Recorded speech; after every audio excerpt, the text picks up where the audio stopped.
Warning, this episode contains brain food that will lead to improved emotional and social intelligence.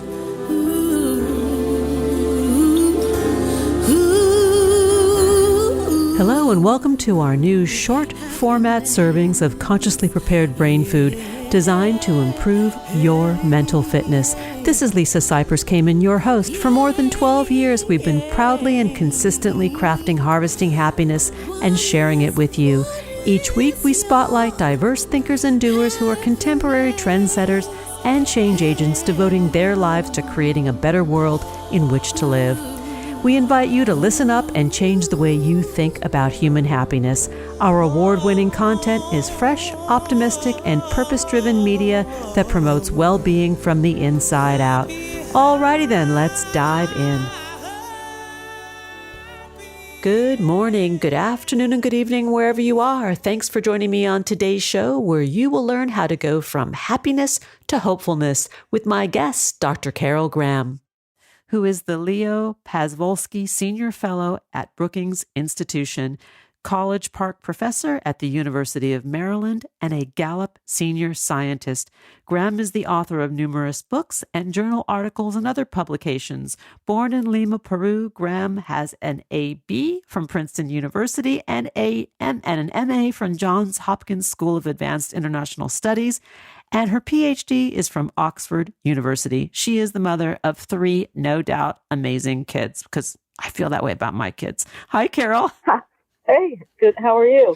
I am great, and I am happy to have you here and hope that you are as hopeful and excited to talk about your book as I am to talk about it with you.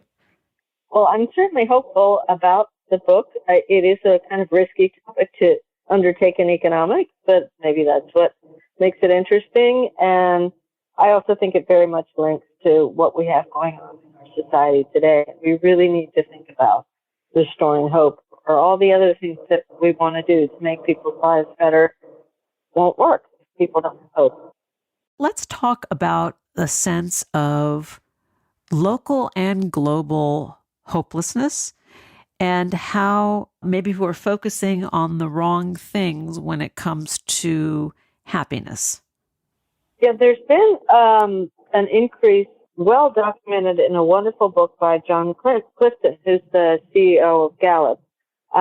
It's called Blind Spot, and it's about the rise in negative emotions, unhappiness around the world, not just the U.S. and not due to COVID, but since like 2011. Work I've also been involved in with Gallup. And I think that unhappiness markers and the negative emotions reflect really a deeper trend, which is the loss of hope, right? I mean, it's hard if you don't think your future is going to get better. It's hard to be happy. It's hard to keep going. And so I think there's a lot going on. The pandemic was obviously a shock to everybody's system, but I think it goes deeper than that, and it has to do with just, all sorts of structural changes.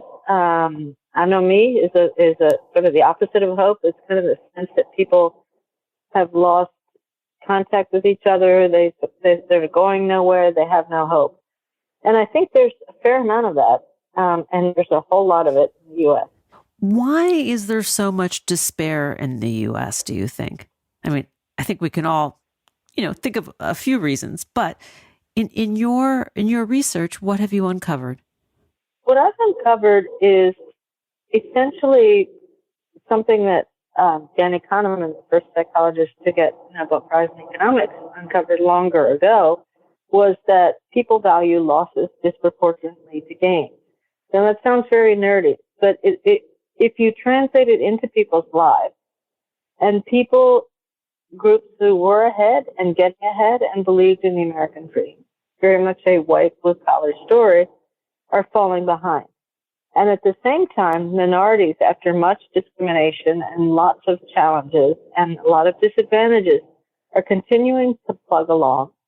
And, so minorities have narrowed a lot of gaps with whites, things like life expectancy, almost, not quite, education, marriage rates, all sorts of things, even college attendance. And yet the whites are still relatively privileged, blue-collar whites, compared to minorities. They're not the poorest people in society, low-income whites by far, but they've fallen behind, and they see themselves falling further and further behind. And they also are really out of touch with the kinds of lives that rich whites lead. So on the one hand, there's, rising inequality, and also accompanied by what we know now is declining mobility rates, declining opportunities to get ahead, and your outcome depends more and more on where you start in the income distribution. So that's one on the one side. And then on the other, minorities have continued to believe that they can get ahead. They continue to invest in education when they can. And they haven't gotten caught as much as low-income whites have in the political kind of craziness that we also have going on, in misinformation, in radicalization, and all sorts of things. So it's a very large population group that's not doing well, even though they are not by far the poorest. When you talk about the white population, blue-collar white population feeling more despair or feeling as though they are missing out on opportunity, is that frustration or fear or grief over that sense of loss fueling more of the polarization? Absolutely. There has to be blame somewhere, Yeah, you have to, if particularly, this is sort of ironic. Whites believe the American sort of dream legend, you work hard, you get ahead. But the counter to that is if you're poor, you're a loser. You didn't work hard. It's very individualistic work ethic belief. And yet, if you were a minority over the past 50 years, you know that the system doesn't always work. Minorities have built what I call communities of empathy. Even if they get ahead, they have somebody in their family or their friendship circle that's fallen behind. And they tend to be informal safety nets. Both African Americans and Hispanic Americans have that. Whites do not. Their social structures were much more rigid, much more individualistic. It was the nuclear family and maybe the union, certainly the manufacturing firm. And so when all those things fell apart, when the manufacturing jobs, the mining jobs went away, so did the Rotary clubs and the unions, and families also fell apart. So you get, particularly for white males, but not only, you get a combination of isolation, lack of hope, and unfortunately anger that has very much fueled the polarization we have. And it turns out, some more recent work I've been doing on despair with some neurologists is that people who are desperate are much more vulnerable to conspiracy theories, to misinformation, to radicalization.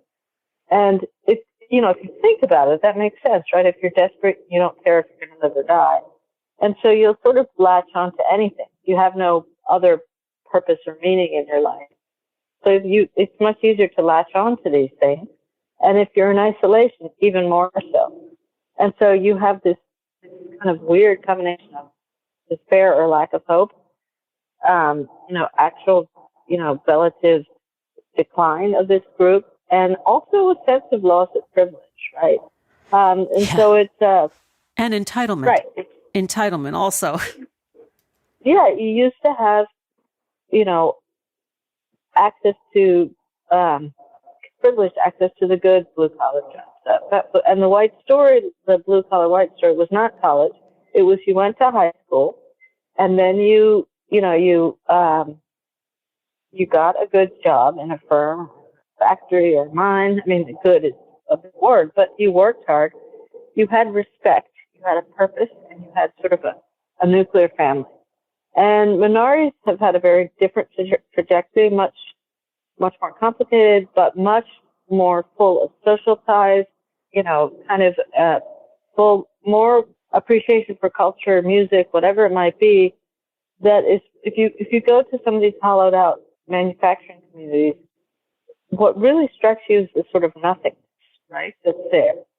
And you go to a poor neighborhood in Latin America, and it's bubbling with all kinds of stuff, including problems with lots of other things that have to do, with extended families and all sorts of other things that that seem to, they don't just fill a gap, they really provide a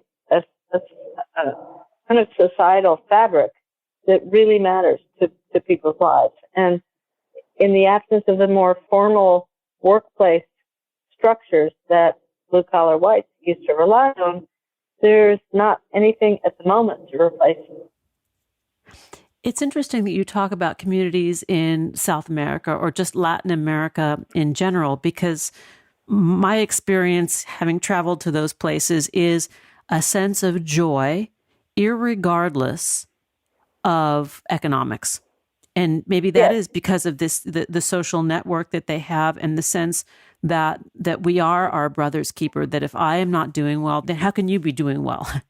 Right. And as you noted in my bio, I was born in Peru and I'm part Peruvian. And as I grew up, everybody was your aunt or uncle, even though they weren't, right? Right. It was normal. A close family friend, if, you'd call him Tio or Tia, which means uncle or aunt. And it was a form of endearment, but it also signifies this kind of feeling of an extended family. And that's a pretty powerful sort of backup as you go through life. And then the other thing is, we find this in the large data analysis that we do around the world about all kinds of well-being metrics, not just happiness, but certainly including it. And there's just a positive bias in the way Latin Americans view the world and respond to the questions. And so they always score much higher than other regions on the metrics than other regions that are wealthier, like Eastern European. They always score very low. But per capita income is higher in Eastern Europe by far. But yet they have the opposite. They have a bit of what we have going on here. The same thing translates, though, to African American populations in the U.S. Now, it's harder to generalize, and you've got lots of other problems, like a lot of incarcerated young males and gang sort of gangs in cities, and it's not rosy, but for the most part, it's pretty amazing. One, in the data, how much more hopeful and resilient and optimistic low-income African Americans are than low-income whites. And one of the things is the same kind of community of empathy. I think in the case of African Americans, it's Baptist churches, which are very community-oriented. But, I could go on forever. Let's take a pause, and then we can come back to this. We're going to take a break. And before we come back, I want to tell you how to get in touch with Carol. You can reach out to her on Twitter at CG Brookings. We're talking about Carol's book, The Power of Hope, How the Science of Well-Being Can Save Us from Despair. We'll be back to have more conversation with Professor Carol Graham. And I also want to give a plug to some of your other books for those happiness seekers and skeptics as well. Carol has authored Happiness for All, Unequal Hopes and Lives in Pursuit of the American Dream. That was in 2017. The Pursuit of Happiness in 2011. And Happiness Around the World, The Paradox of Happy Peasants and Miserable Millionaires. That was in 2010. Let's take a pause. We'll be right back. Research tells us that happiness is good for our health. Happy people live longer, are more productive, and make better partners, parents, and professionals. Connect on Facebook at Harvesting Happiness and follow me on Twitter at Lisa Kamen for nutritious helpings of positive goodness. One thing I know for certain, happiness waits for no one, and at times we all need a little support. To learn more about cultivating sustainable well-being at home and at the office, visit harvestinghappiness.com to explore experiential online and on-site optimal lifestyle management consulting services, including recovery fortification and life crisis triage. And we're back, continuing the conversation with Dr. Carol Graham. We're talking about moving from happiness to hopefulness. Let's get back to it. So, Carol, we had talked a little bit about the inequities in the United States. I would love to also talk about affluenza. And, when our wealth goes and we're left sort of having to redefine our lives, where hopefulness plays a huge role. Well, I think we should start by just looking at the hopefulness and resilience of poor minorities and also poor people in poor countries. And, I'm from Latin America, as I mentioned before. You go to poor places in Latin America, and the amount of sort of hope in the air, joyfulness, music, culture. And I think if more recently I've done some work on African American communities, and you see a very similar effect. In fact, low-income African Americans are the most optimistic and hopeful income race cohort in the country by far. Before Trump, after Trump, before COVID, after COVID. I mean, those were great big knocks for the African American community, and yet their resilience just really shows up. So then what is it about affluence that's bad? Well, one, I think, is that you start caring about money more than other things. And we've done some more technical data work that shows that people who are in the least happy distribution, not the lowest income distribution, but the lowest happiness distribution, value money more than others. And people at the top, the happiest people, love learning and creativity. They don't care much about money. Many years ago, I had gone to Cuba for the Latin American International Positive Psychology Conference, and I did 2 or 3 presentations. And people, I would talk to them about the Cubans, to me, in general, are a very, very jubilant bunch of folks. And you ask them about their life, and they say, look, we could use more provisions. We could use more supplies. We could use a little bit more money. But our culture is happy. I think that's just spot on. And interestingly enough, I bet if you did a comparison, this is just a bet, so I don't know. I haven't done it yet, but I should. If you did a comparison of Cubans in Cuba's life satisfaction scores and Cubans in Miami life satisfaction scores, the former would be better, despite being materially much I agree poorer. with you. And the interesting thing is that the Cubans that I spoke with, they may or may not be pleased with the government, but that the government didn't get in the way of their experience of their experience of a satisfying life. Whereas here, it speed bumped us. Right, because it comes from within.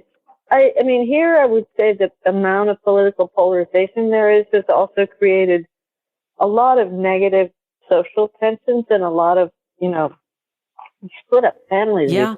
So I think we had quite an unusual government for 4 years before the current administration. Need I say more? And I think there were divisions that were already there, but the kind of breakdown of civility that came with those 4 years, I think, really damaged things. It took them to another lower level. And there was no emphasis on values or helping others or having empathy. I mean, the rhetoric was, we're going to be great again. We're the greatest nation on earth.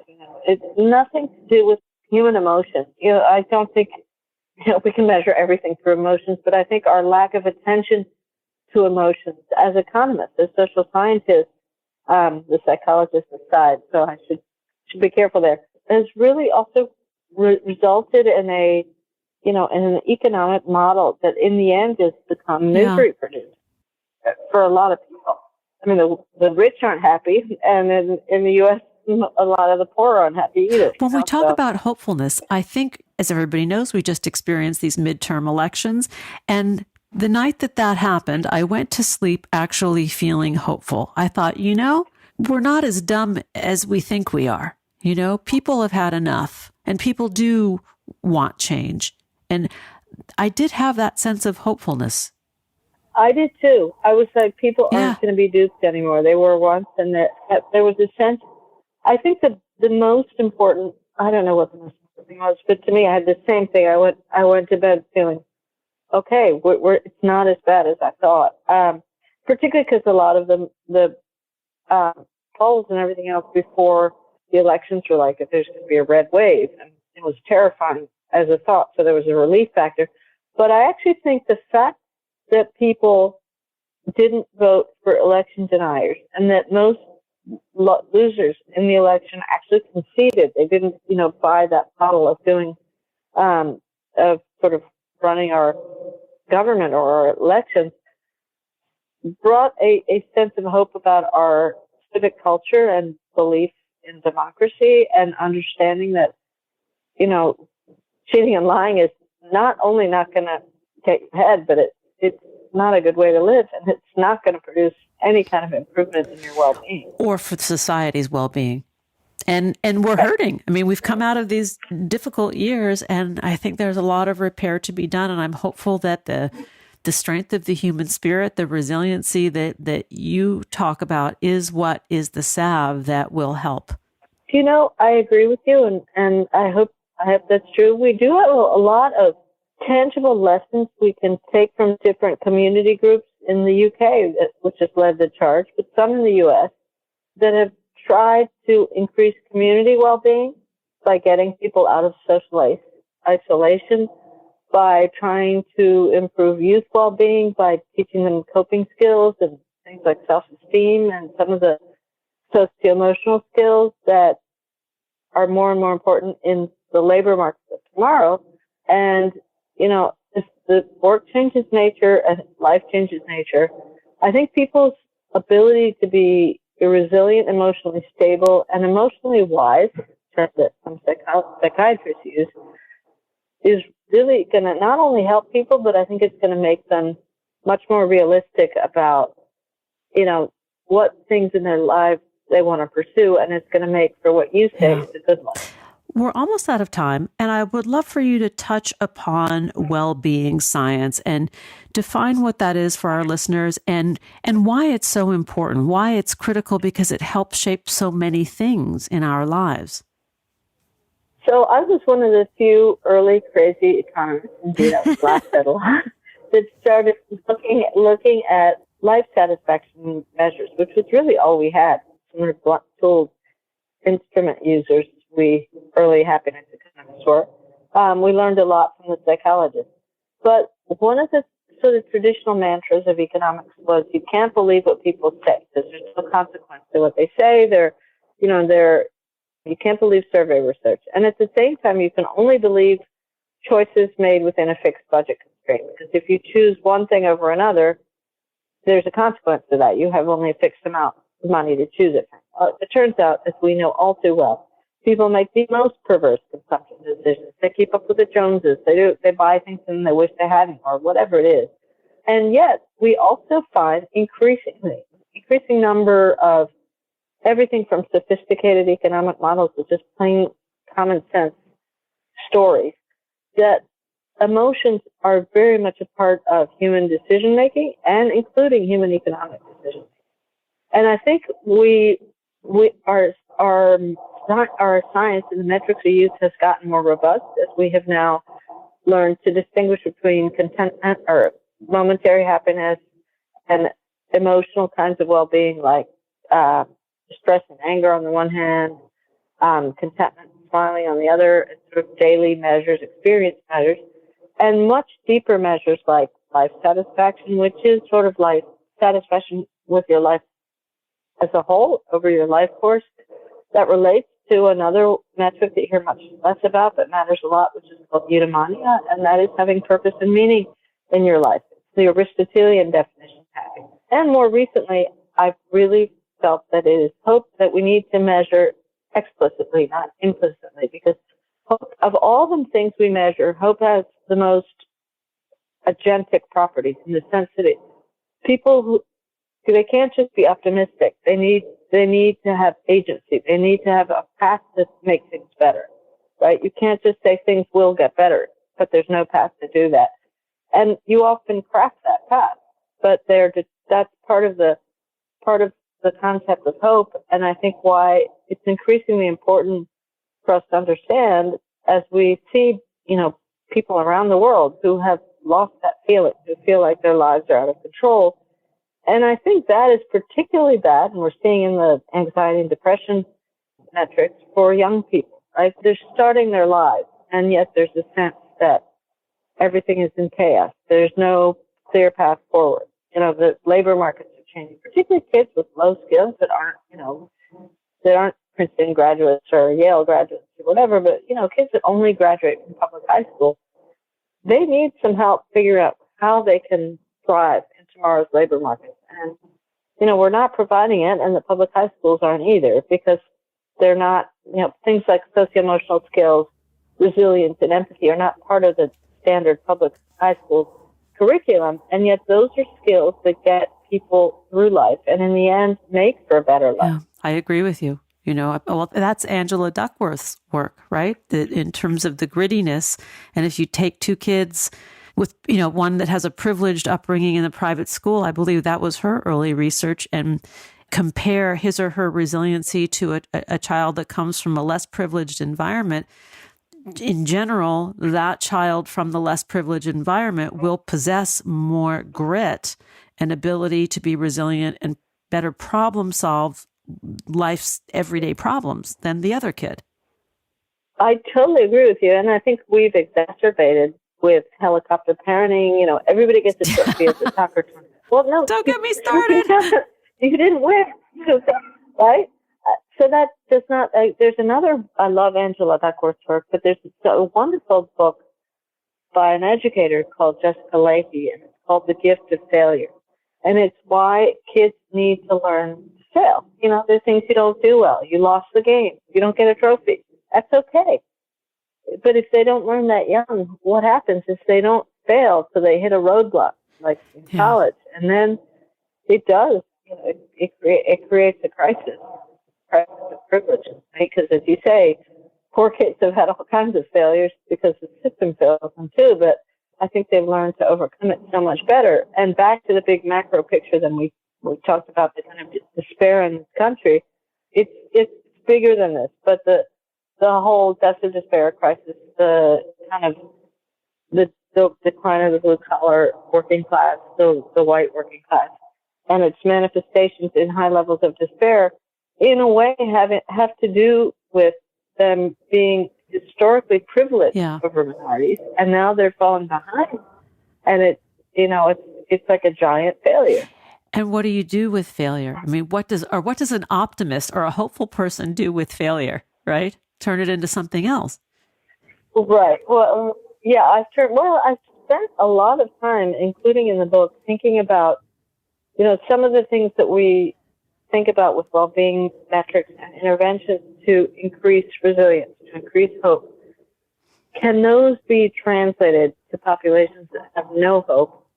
And that's a big question. I don't know. I do think that we need to focus on the next generation because, one, they have still their whole lives to get through, and you don't want them to be the next generation in despair.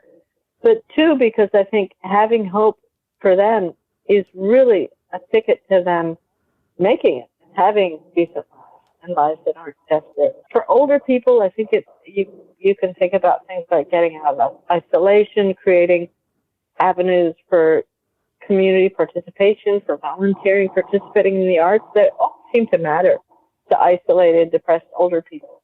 But for young people, it's more complicated, and I think we have to also think more about mentorships and the kinds of advice that would show them the channels that exist so that they can be hopeful about getting. I agree. Well, and that's that community aspect, once again, about, creating the net, caring for one another, raising all ships, and the belief that I actually can't be well and good and happy if you're not well and good and happy. Like if you don't have an opportunity to experience the same. That's what a best society hopes to do for its people. Right. And we're very far. Oh, so far. But we have pockets, and we can learn from your research that it does exist and learn from this model. And I think that, again, is very, very hopeful. Well, thank you. I also think, I think you're very right about the election and the outcomes, and the fact that all of a sudden we realize that people do value things like support for families and childcare, and the sense that we are a society that can help people that are falling behind. And we certainly stand out for stinginess of welfare systems and other things among other rich countries. And, maybe this, it's a collective call for change. I'm hopeful. My fingers are crossed, and my actions are going to move in that direction as well. And I hope that you inspire others to do the same, because that's what we need. That's what's needed, right? Government exists for us, not the other way around. Right. Exactly. So I'm glad you're hopeful, and really enjoyed talking to you. Me too. My guest today has been Professor Carol Graham. She is the author of The Power of Hope, How the Science of Well-Being Can Save Us from Despair. You can find her over at the Brookings Institution and on Twitter at CG Brookings. Thanks for joining us on Harvesting Happiness today. This is Lisa Cypers Kamen on behalf of my guest, Dr. Carol Graham, wishing you kind thoughts, kinder words, and the kindest of actions. Until next time, remember, happiness is an inside job. Happiness is your inside job.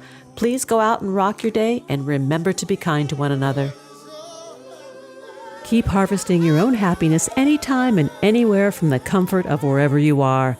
Subscribe, listen, and share hundreds of downloadable episodes from our mental muscle toning libraries at harvestinghappinesstalkradio.com, toginet.com, iTunes, Google Play, Amazon, Spotify, or wherever you get your podcasts. To learn more about my global consulting services, please visit harvestinghappiness.com. Spread more joy by liking us on Facebook at Harvesting Happiness and following me on Twitter at Lisa Kamen. Harvesting Happiness is produced by me, Lisa Cypers Kamen, Andrea Mengele, Robin Boyd, Andrea Daly, and the awesome team at Podfly Productions, including Eric Begay, Kimberly Beck, and Alec Gus, in collaboration with TogiNet Radio, KBUU, RadioMalibu.net, and is available on PRX, the Public Radio Exchange.